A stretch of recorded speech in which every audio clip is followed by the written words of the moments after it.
శ్రీమతే రామానుజాయ నమః. అస్మద్గురుభ్యో నమః. నేటి గోపిక యొక్క గొప్పతనం ఏమిటంటే, వ్రతానికి కావాల్సిన సామాగ్రి అంతా తానే సిద్ధం చేయగలదు. అందరినీ తానే లేపుతాను అని చెప్పి అవేవీ చేయకుండా నిద్రిస్తుంది. మరి ఆ గోపికను మేల్కొలుపుతూ, "మీ పెరటి తోటలోని బావిలో ఎర్రని పద్మాలన్నీ వికసించాయి. నల్ల కలువలన్నీ ముడుచుకున్నాయి" అని చెప్తుంది. అంటే సూర్యోదయం అవుతోంది అని. కాషాయ వస్త్రాలు ధరించిన తెల్లని దంతములు కలిగిన అంటే ఎంతో నియమం కలిగిన సన్యాసులందరూ కూడా తమ తమ దేవాలయాల్లో ఆరాధనలు చేయడానికి వాళ్ళ పరివారంతో వెళ్తున్నారు. నీవు ముందుగా అందరినీ లేపుతానని మాట ఇచ్చి అది నిలబెట్టుకోని ఓ పూర్ణురాలా, లేచిరా. సిగ్గు విడిచిన దానా, నీ మధురమైన మాటలను వినడానికి వచ్చాము. శంఖచక్రాలను ధరించిన విశాలమైన చేతులు కలిగిన వాడు, పుండరీకాక్షుడు అయిన నారాయణుడు గురించి మనం కీర్తించాలి కదా, లేచిరా అని నేటి గోపికను మేల్కొల్పింది గోదాదేవి. నేడు మేల్కొల్పబడిన ఆళ్వార్లెవరు అంటే తిరుప్పాని ఆళ్వార్లు.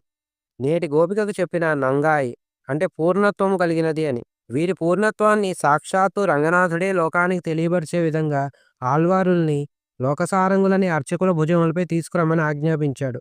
అంతేగాక నానాదాయ్, నాన్ అంటే సిగ్గు అని అహంకారము అని కూడా.